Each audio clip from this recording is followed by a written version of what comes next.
আজকে আমার রিপোর্ট দিয়েছে ডাক্তার, আমার ক্যান্সার ধরা পড়েছে রক্তে, দোয়া করেন আমি যদি ঈমান নিয়ে মরতে পারি।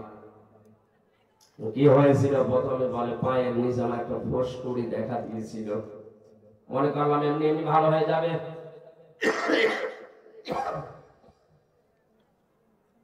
কিছুদিন পরে দেখি না, অবস্থা খারাপের দিকে।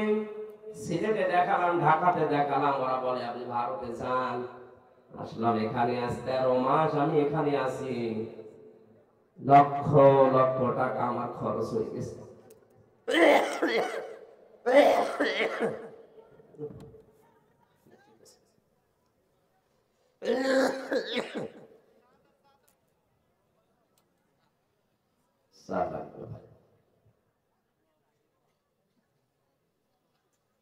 আজকে ডাক্তার রিপোর্ট দিয়েছে রক্তের ভেতরে মানুষের 5 প্রকারের ক্যান্সার হয়, তার ভেতরে আমার নাকি 1 প্রকার হয়েছে।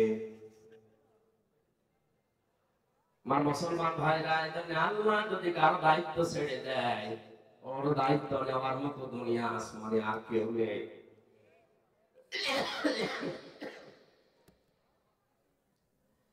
যেন আল্লাহর জিম্মায় থাকতে হলে তার সবচেয়ে বড় হুকুম যেটা নামাজ, এটা পড়ার দরকার আছে না নেই? দুনিয়ার অনেক কিছু আছে, ভেতরে আখিরাতও আছে। পৃথিবীতে কোন মানুষ যদি 5 ওয়াক্ত নামাজ আদায় করার আগে ওযু করে, মহান আল্লাহ তাকে অনেক রোগ শোক থেকে বাঁচিয়ে রাখে। জোরে বলেন সুবহানাল্লাহ। যে যেই কর্মজীবনে আছেন, আজকে থেকে সিদ্ধান্ত নিয়ে যাবেন, জীবনে আজরাইল আসার আগে আমি মুসলিম, আমি ফরজ নামাজ ছেড়ে দেব না।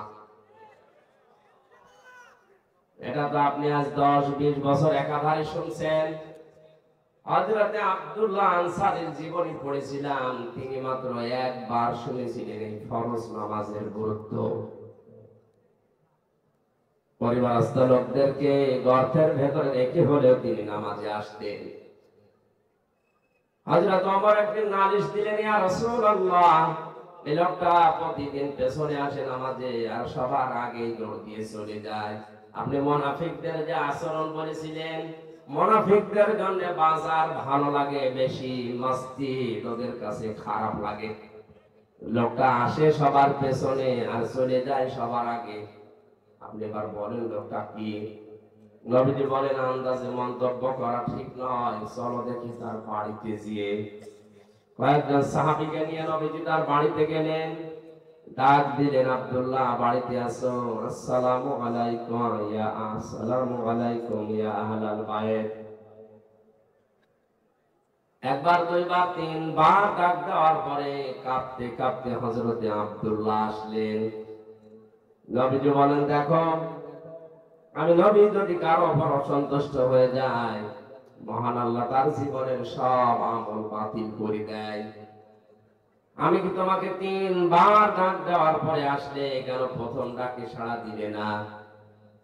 হযরত ওমর তোমার নামে কয়েকটা কথা বলেছে, জবাব চাই। হযরত আব্দুল্লাহ বলে, ইয়া রাসূলুল্লাহ, জবাব আমি দেব। আপনি যখন প্রথম আমাকে ডাক দিয়েছিলেন, আমি আপনার মুখে শুনেছিলাম যে মানুষ নিজে শুধু বাঁচলে হবে না, পরিবারকেও বাঁচাতে হবে।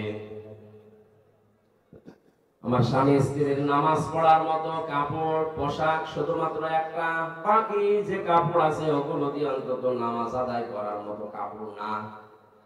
আমি নামাজ পড়তে গিয়ে যদি আপনার পেছনে নামাজ পড়ার পরও বসে সময় নষ্ট করি, আমার স্ত্রী বাড়িতে যাকে আমারে বাঁচানো লাগবে তার তো নামাজ কাজা হয়ে যাবে। এজন্য আমি দৌড় দিয়ে বাড়িতে চলে আসি। বড় পোশাক পরে শরীয়তে যেভাবে থাকা যায় ওইভাবে আমি সামনে যেতে পারি না, এজন্য ঘরের ভেতরে একটা ছোট গর্ত আমি করে রেখেছি। ছোট পোশাক পরে আমি ওই জায়গায় নেমে যাই।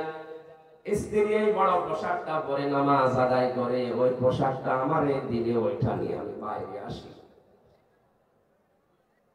আল্লাহর নবী তার কথাগুলো শুনছিলেন আর কাঁদছিলেন। হঠাৎ তাকিয়ে দেখলেন উঠানের উপর একটা বাচ্চাকে শিকল দিয়ে বাঁধা। নবীজি বলেন, ওরে দড়ি দিয়ে শিকল দিয়ে বেঁধে রেখেছো, সাহাবী বলে, হে নবী, আমি আপনার মুখে শুনেছি লা ইয়াদখুলুল জান্নাতা জাসাদুন গুযিয়া বিল হারাম। ওই শরীর জান্নাতে যাচ্ছে না, যাবেও না যার শরীরটা হারাম দিয়ে লালিত পালিত হয়। আমি যে পোশাকটা পরে বাইরে কর্মজীবনে যাই, আমার এই সন্তানটা ছোট মানুষ, আমার স্ত্রী তো ঘর থেকে ওভাবে বারবার বের হতে পারে না। ওই যে একটা খেজুর গাছ দেখছে, ওইটা বাঁকা হয়ে ওদের বাগানের খেজুর গাছ আমার উঠানের উপরে এসেছে। ওখান থেকে বাঁকা খেজুর যখন পড়ে, আমার এই ছোট ছেলেটা না বুঝে হয়তো দু একটা কুড়িয়ে খেয়ে ফেলতে পারে। আমি মুসলিম দাবি করি, আমি আপনার উম্মত। আমার সন্তান যদি মানুষের জিনিস না বলে খায়, এটা চুরির ভেতরে গণ্য। চুরির যে সংজ্ঞা আছে, কারো জিনিস না বলে নেওয়া, না বলে খাওয়া, এর নাম চুরি। এর নাম কি? আমি মুসলমান, আমার নামে কলঙ্ক হয়ে যাবে। এই জন্য যতক্ষণ আমি কর্মজীবনে বাইরে থাকি, ছেলেটাকে বেঁধে রাখতে আমার কষ্ট হয়, এরপরও আমার ছেলেটাকে আমি বেঁধে রাখি। আমার ঘটনা বলা উদ্দেশ্য নয়, এই জন্য বলছি এই মানুষগুলোর দিকে তাকান। আল্লাহর ফরজ বিধানের কথা মাত্র তারা জীবনে একবার শুনেছিল, কত গুরুত্ব দিয়েছে। আমরা জন্মের পর থেকে শুনতেছি নামাজ, এই নামাজের গুরুত্ব আমাদের কাছে গুরুত্ব আসে না। আউয়ালু মা ইউহাসাবু বিহিল আবদু ইয়াওমাল কিয়ামাতিস সালাহ। নবীজি বলেন, কিয়ামত যেদিন কায়েম হবে, সর্বপ্রথম আল্লাহ কিন্তু মানুষকে নামাজের হিসেব ধরবেন। জিজ্ঞাসা করবে, হামসা জীবনে নামাজ পড়েছিলি কিনা আগে বল।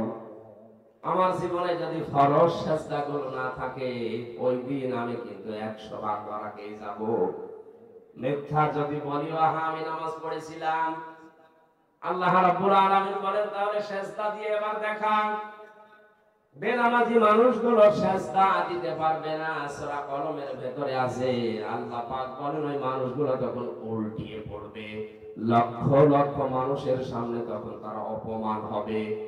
সুতরাং কিয়ামতে কোটি কোটি মানুষ থাকবে, এগুলোর সামনে অপমান না হয়ে যদি সম্মান পেতে চায়, আমাদের এই জীবদ্দশায় নামাজের দরকার আছে না নেই? আশা করছি আজকের এই ওয়াজ শোনার পর থেকে মরণ পর্যন্ত ফরজ নামাজ ছাড়বেন না। যত বড় গুরুত্বপূর্ণ কাজ থাক না কেন, অন্তত যদি নফল আর সুন্নাত পড়তে নাও পারেন, পরে পড়ে নিন, ফরজটা অবশ্যই আদায় করবেন। মানুষ নামাজ অনেকে পড়ে না, তার ভেতরে অন্যতম কারণ হচ্ছে অধিকাংশ মানুষ নামাজের বিষয়ে জানে না। আমার কুষ্টিয়া জেলার গ্রামের বাড়িতে যেখানে হালসা, মাঝে মাঝে ওখানে যেতাম, যেয়ে দেখি ফজরের নামাজে মাত্র 3 জন। ইমাম সাহেব মুয়াজ্জিনকে বললাম, মানুষ কয়? বলে, হুজুর এলাকার মানুষ নামাজ পড়ে না। পড়ে না, এ দোষ শুধু ওদের না, এ দোষ আমার। আসলে নামাজ যে কি, নামাজের ভেতরে কি পাওয়া যায়, নামাজে কি মজা আছে, এটা এলাকার অধিকাংশ মানুষ জানে না। এই কারণে ওরা নামাজে আসে না। সুতরাং এটা আগে জানানো লাগবে।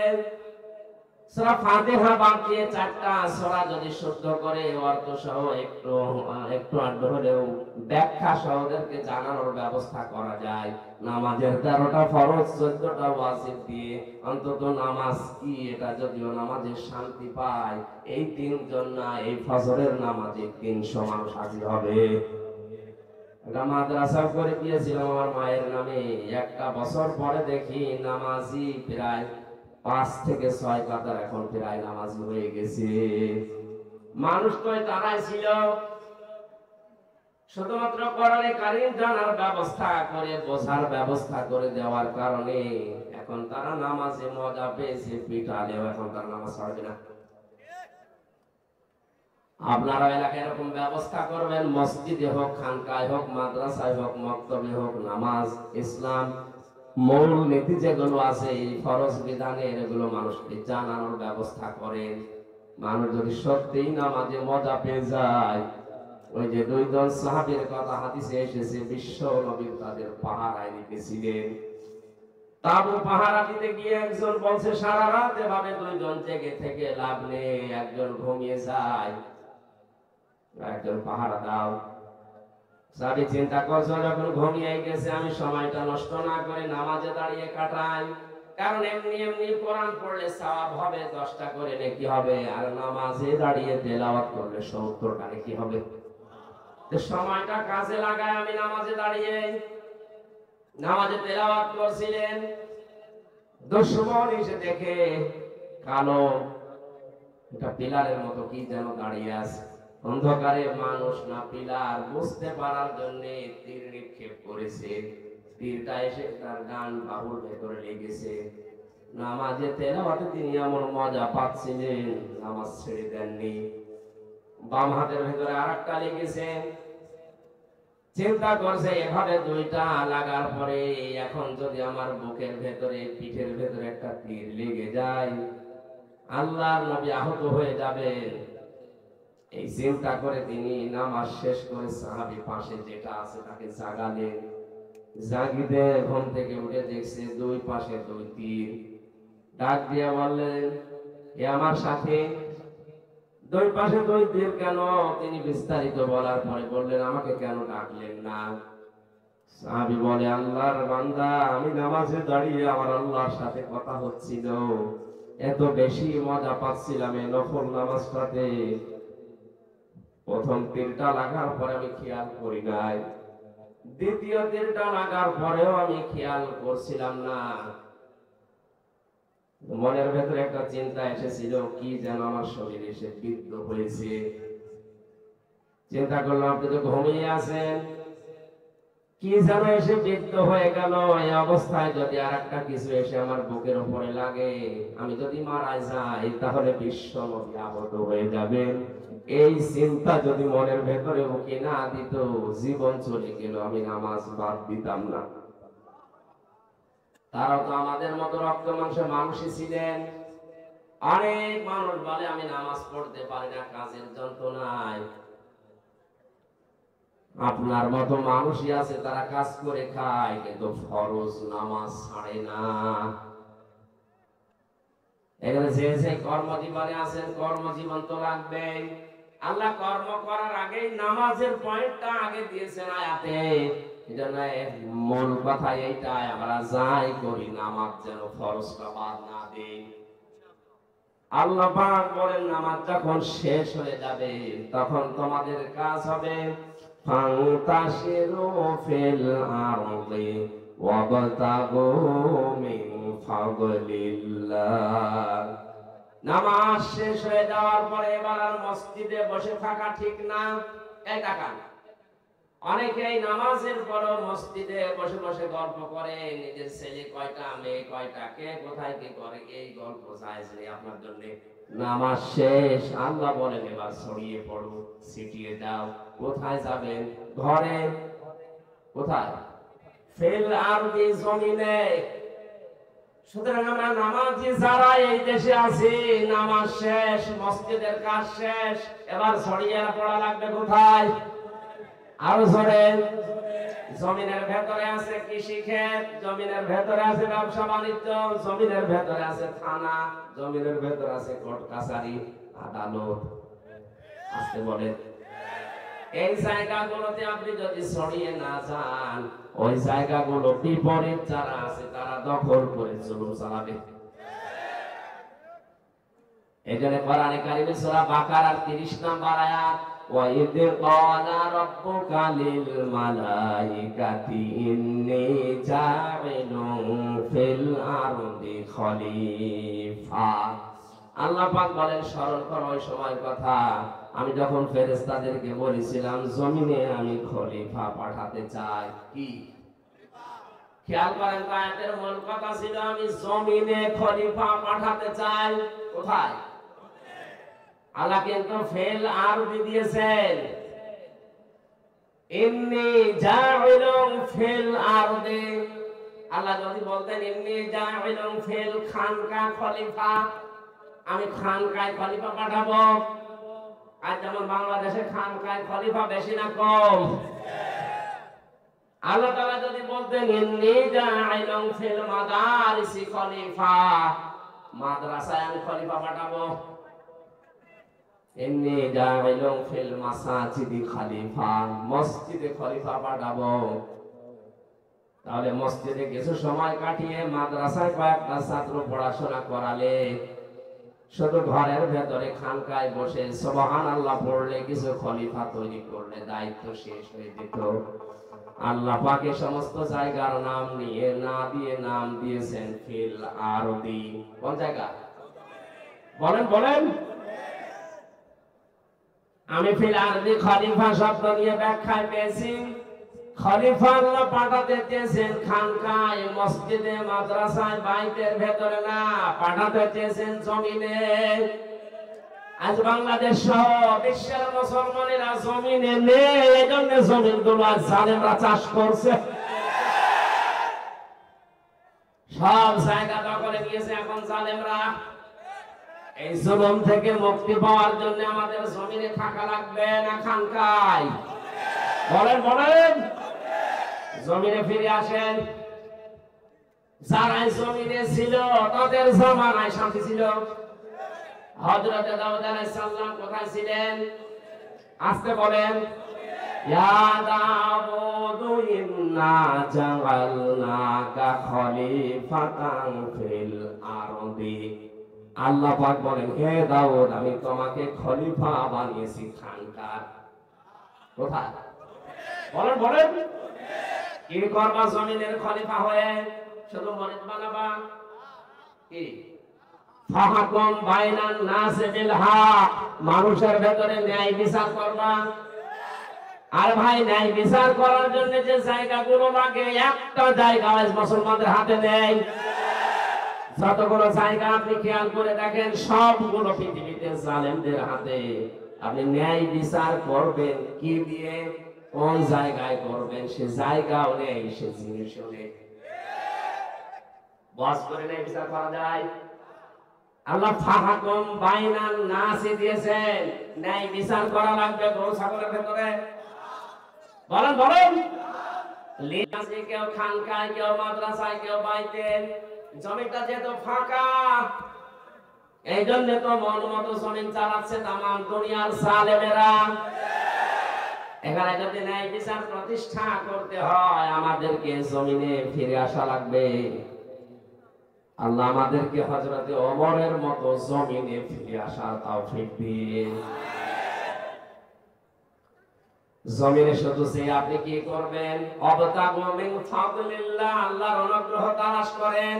এই পৃথিবীতে আল্লাহর যত অনুগ্রহ আছে, দয়া আছে, সবচাইতে বড় দয়া হচ্ছে হালাল রুজি। এই জন্য হালাল রুজির কথার আগে আল্লাহ ওয়াসকুরুল্লাহ কাসীরা দিয়েছে। হালাল রুজি কামাই করতে গিয়ে যেন আমাকে ভুলে যেও না, ওখানে আমি আল্লাহকে স্মরণ করবা। যারা আজ দোকানদারি করে, ব্যবসা করে, তাদেরকে আল্লাহ জানিয়েছেন ওয়াইলুল লিল মুতাফফিফিন আল্লাযীনা ইযা কাতালু আলান নাসি ইস্তাওফুন। ধ্বংস হয়ে যাবে দোকানদারগুলো যারা ওজনে কম বেশি করে, নেওয়ার সময় বেশি নেয়, দেওয়ার সময় কম দেয়। এটা শুধুমাত্র যারা দোকানদারি করে, ব্যবসা করে, এদের জন্য না, তামাম পৃথিবীর সবার জন্য এই আয়াত। কথা বলে না কেন? যারা শিক্ষকতা করে, প্রাইমারি থেকে বিশ্ববিদ্যালয় পর্যন্ত যারা শিক্ষক, এরা ক্লাসে যেগুলো শিক্ষা দেওয়ার কথা অধিকাংশ হক আদায় করে না। এই জন্য কোচিং করা লাগে, এই জন্য প্রাইভেট পড়া লাগে। সরকার আপনার কাছ থেকে 8 ঘন্টা কিনে নিয়েছেন। 8টা ঘন্টা যদি আপনি সঠিকভাবে যা পেয়েছিলেন ওইভাবেই দিতেন। বিশ্ববিদ্যালয়ের শিক্ষক হওয়ার জন্য কত যোগ্যতা অর্জন করা লাগে, কত কিছু, কত জায়গা থেকে নেওয়া লাগে। এত কিছু নিয়ে আপনি ডক্টর হয়েছেন, অথচ দেওয়ার সময় ছাত্রদেরকে এই ক্লাসে দিতে চায় না, বলে আলাদা করে প্রাইভেট পড়া লাগবে, কোচিং করা লাগবে, ওই অন্য জায়গায় যে ক্লাস নেবে। চলে বলেন নাউজুবিল্লাহ।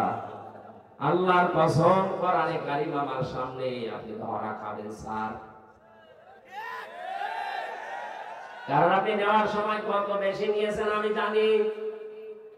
আমার ভার্সিটির যারা স্যার ছিল অধিকাংশ মিশরে, সৌদি আরবে, ডক্টর সিয়াদ, এত বেশি তার জ্ঞান ছিল। ডক্টর লোকমান, আমার মনে হয় সারাটা জীবন যদি লোকমান স্যার কথা বলে, আমার সারা জীবনে সহ্য করে যাবে, এত জ্ঞান আল্লাহ তাকে দিয়েছেন। আমি শুধু লোকমান স্যারকে না, লোকমান স্যার অনেক ভালো, অনেকগুলো স্যারকে অন্যান্য বিভাগের কথা বলছি। শুধু বিশ্ববিদ্যালয় না, কলেজে আছে সিস্টেম, মাদ্রাসায় আছে সিস্টেম, প্রাইমারি আছে সিস্টেম। এরা নেওয়ার সময় অনেক কিছু আমরা নিতে থাকি, কিন্তু দেওয়ার সময় ঠিক মতো দিতে চাই না।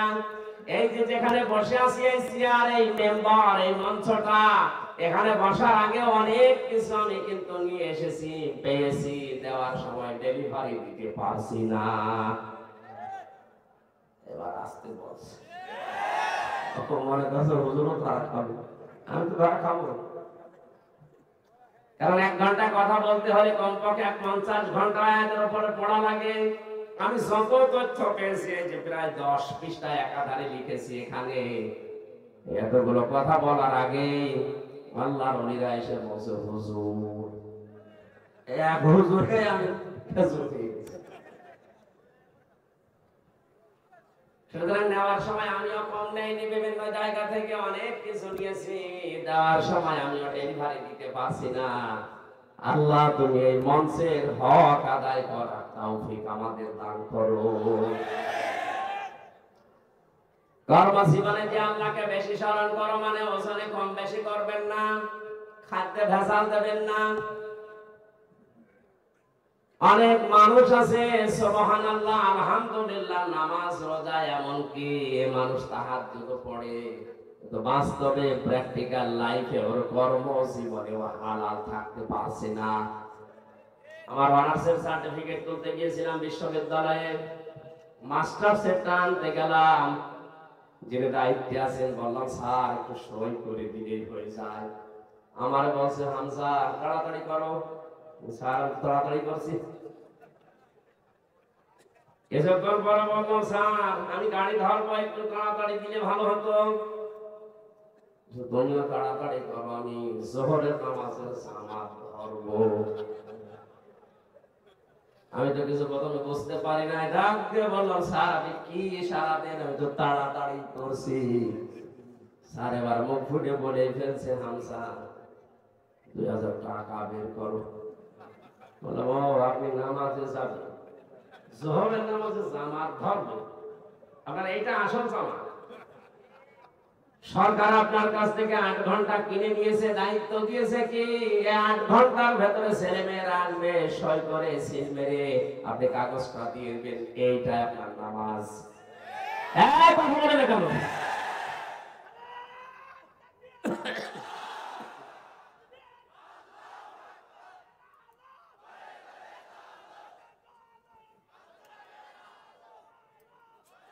হ্যাঁ বসো।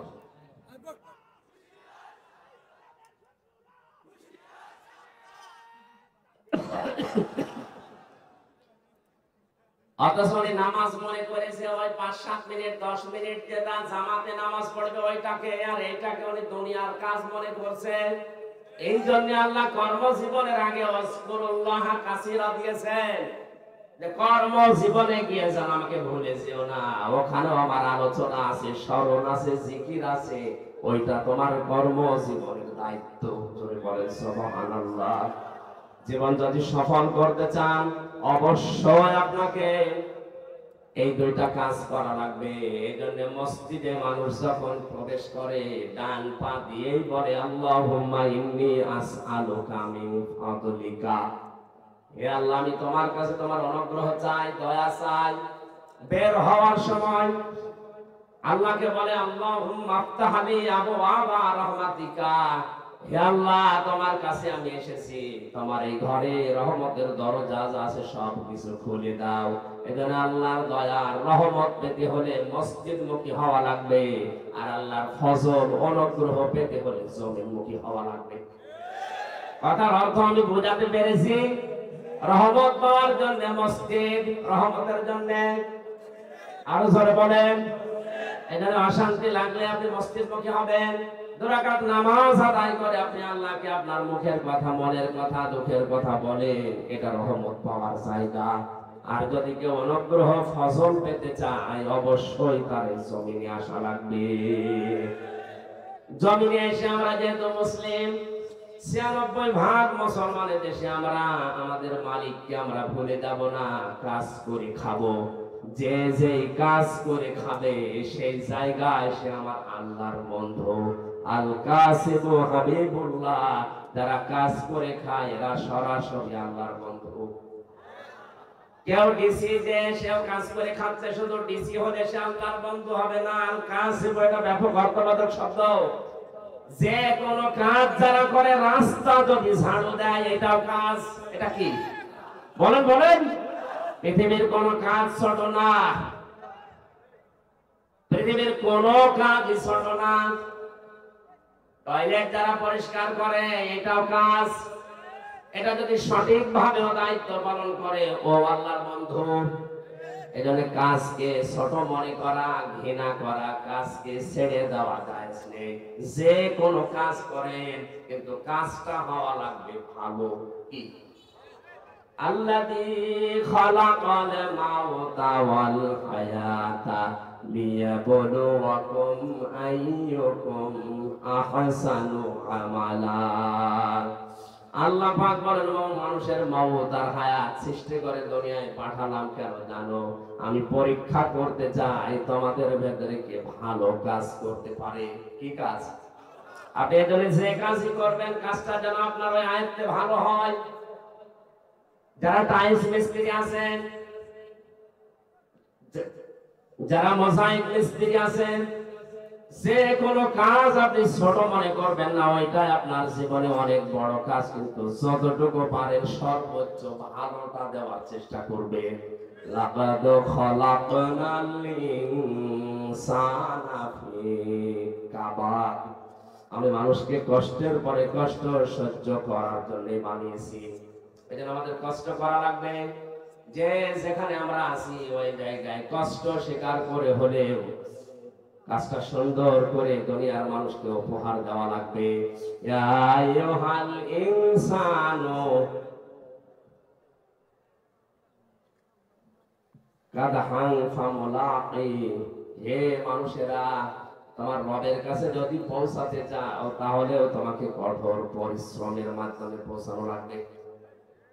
এখানে পৃথিবীর কোন কাজ যেহেতু ছোট না, যে কাজে আছেন আপনি নিজেকে ছোট মনে করবেন না। মনে করছেন আমি তো দোকানদারি করে, আর একজন ডিসি আছে, একজন এমপি, ওর অনেক বড় না। কাজ তো কাজই। প্রত্যেক কাজ যদি কেউ সঠিকভাবে পালন করতে পারে সে আর সাধারণ মানুষ থাকে না, সে সঙ্গে সঙ্গে আল্লাহর বন্ধু হয়ে যায়। আল্লাহর যদি কেউ বন্ধু হয়, আল্লাহু ওয়ালিয়ুল্লাযীনা আমানু ইখরিজুহুম মিনাজ যুলুমাতি ইলান নূর। ঈমান যারা আনে আমি আল্লাহ তাদের বন্ধু হয়ে যায়। আমার দায়িত্ব হয়ে যায় তাদেরকে অন্ধকারের রাস্তাগুলো থেকে আলোর দিকে, ইসলামের দিকে, জান্নাতের দিকে বের করে নিয়ে আসা। জোরে বলেন সুবহানাল্লাহ। আল্লাহ আমাদের জীবন সফল করার জন্য যে পদ্ধতিগুলো দিলেন, এখন থেকে জীবনে যতদিন হায়াত আছে নামাজের সময় আসলেই নামাজ, নামাজ শেষ আর বসে থাকবো না। নামাজের পরে যাব কোথায়? কাজে। কোথায়? যে যেই ধরনের কাজ পেয়েছেন কাজ করেন। ওই কাজে যে সঠিক থাকতে পারলে আপনি আল্লাহর ওলি হয়ে, বন্ধু হয়ে দুনিয়া থেকে বিদায় নিতে পারবেন। আল্লাহ আমাদের তৌফিক দিন। জোরে বলেন আমিন। মা বোন যারা এসেছেন তাদের জন্য মাত্র কয়েকটা ওয়াজ করছি তিরমিজি শরীফ থেকে। সম্মানিত মা বোনেরা, আপনার তাওয়াক্কুল হওয়া লাগবে হযরতে হাজিরা রাদিয়াল্লাহু তাআলা আনহার মতো। আপনার ইবাদত বন্দেগী হওয়া লাগবে হযরতে মরিয়মের মতো। আপনার দৃঢ় ঈমান তৈরি করা লাগবে হযরতে আসিয়া রাদিয়াল্লাহু তাআলা আনহার মতো। আপনার স্বামী ভক্তির উদাহরণ হওয়া লাগবে খাদিজাতুল কুবরা রাদিয়াল্লাহু তাআলা আনহার মতো। আপনার জ্ঞান অর্জন করার স্পৃহা থাকা লাগবে হযরতে আয়েশার মতো। আপনার পর্দা পশিদা এগুলো থাকা লাগবে বিশ্ব নবীর ছোট মেয়ে ফাতেমাতুজ জোহরার মতো। আল্লাহ এই 6টা নারীকে নারীদের জন্য আদর্শ বানিয়ে দিয়েছেন। সিরাজগঞ্জ সহ বিশ্বের মা বোনদেরকে 6টা নারীকে আদর্শ হিসাবে মেনে চলার তৌফিক দিন, আমিন। আমার শরীরের দিকে এবং কণ্ঠের দিকে কাশি যেভাবে হচ্ছে আমি আর কথা বলতে পারছি না। সামনে শরীর সুস্থ হোক, ভালো হোক, পরিবেশ আসলে কথা বলবো। এখন মুসাফির, মজলুম এবং অসুস্থ, এই 3টা বিষয় সামনে রেখে আমরা একটা মোনাজাত করছি। আল্লাহুম্মা আমিন। এই মোনাজাতটা বসে করেন ভাই। রব্বানা যালামনা আনফুসানা ওয়া ইল্লাম তাগফির লানা ওয়া তারহামনা লানাকুনান্না মিনাল খাসিরিন। রব্বুল আলামিন, সারাটা জীবন অপরাধ করে জীবনটা নষ্ট করে ফেলেছি। হাত উঠায় কথা বলবো ভয় করে, লজ্জা করে। জীবনের অপরাধের দিকে তাকালে তোমার জান্নাতের আশা করা যায় না। আমাদের জীবনের অপরাধের দিকে তাকালে হয়তো তোমার ক্ষমা করতে ইচ্ছেও করবে না। অপরাধের দিকে তাকিও না, তোমার রহমতের দিকে, তোমার অনুগ্রহের দিকে তাকিয়ে তুমি মাফ করে দাও। সূরা জুমার এই 10 নম্বর আয়াতে যে আদেশগুলো তুমি আমাদেরকে দিয়েছো, অক্ষরে অক্ষরে পালন করার সুযোগ এবং পরিবেশ তৈরি করে দাও। এই মাহফিলের আয়োজন যারা করেছে, শোনার জন্য যারা এসেছে, কিয়ামতের ওই কঠিন ময়দানে এটা জান্নাতে যাওয়ার একটা মাধ্যম বানিয়ে দিও আল্লাহ। সম্মানিত মা বোনেরা পর্দার আড়ালে বসে আছেন, আল্লাহ তাআলা তাদেরকে 6 জন নারীকে সামনে রেখে জীবন চালানোর তৌফিক দাও। তাদের তাওয়াক্কুল তুমি হযরতে হাসিরার মতো বানিয়ে দাও। রব্বুল আলামিন তাদের স্বামী ভক্তির যে নিদর্শন, এটা খাদিজাতুল কুবরার মতো তৈরি করে দাও। তারা যেন স্বামীকে সম্মান করতে পারে সেই তৌফিক মা বোনদের দান করো। তাদের পর্দা পশিদাকে হযরতে ফাতেমার মতো বানিয়ে দাও। তাদের দৃঢ় ঈমানকে হযরতে আসিয়ার মতো বানিয়ে দাও। আল্লাহ তাআলা তিরমিজি শরীফের হাদিসটা আমাদের মা বোনদেরকে তুমি বাস্তব জীবনে প্রেক্ষাপটে এই দেশে মেনে চলার সুযোগ করে দাও। যত অতিথি আজকে এসেছে আল্লাহ, আমি কোরআন হাদিস থেকে সঠিকটা তুলে ধরার তৌফিক তুমি আমাকে দিয়েছো, আমি তুলে ধরেছি। এই মানুষগুলোকে তুমি মেনে চলার তৌফিক দাও। আমাদের অনেকের রোগ শোক আছে, বিশেষ করে আমি নিজে অসুস্থ, শেফায়ে কামেলা আজরা নসিব করো। রব্বুল আলামিন, আমার কণ্ঠটা, আমার শরীরটা তুমি ভিক্ষা দাও। আমাকে জ্ঞান তুমি ভিক্ষা দাও। সহজ সরল ভাষায় অল্প সময়ের ভেতরে কোরআনের কথাগুলো তোমার বান্দা বান্দীদের বোঝাতে পারি, ওই তৌফিক আমারে দান করো আল্লাহ। মানুষেরা মনে করে নামের আগে মাওলানা মুফতি আছে, জন্য আমরা আলেম। আলেম হওয়া যেভাবে দরকার এইভাবে আমাদেরকে কবুল করো। যে দায়িত্ব তুমি দিয়েছো এই মেম্বারের, এই মঞ্চের হক আদায় করার তৌফিক দাও। না জানি আবার কিয়ামতে তোমার দরবারে আমরা ধরা পড়ে যাই কিনা। আল্লাহ তাআলা, আমার মা বাবা সহ যত মানুষ আমরা হাত তুলেছি মা বাবার জন্য, মেহেরবানি করে ক্ষমা করে দাও। যে বাড়িতে এসে বসেছিলাম ওই বাড়ির উপরে তোমার রহমত নাযিল করো। প্রশাসনের ভাইরা যারা এসেছেন, নিজেদের বাবা মা আত্মীয় স্বজন স্ত্রী পুত্র সন্তান গুলো নিজ নিজ এলাকায় রেখে যারা দেশ এবং জাতির দায়িত্ব পালন করে, আল্লাহ তুমি তাদেরকে দেখে রাখো। তাদের বাড়ি ঘর আত্মীয় স্বজন মা বাবাকে তোমার কুদরতের নজর দিয়ে তুমি আটকাও।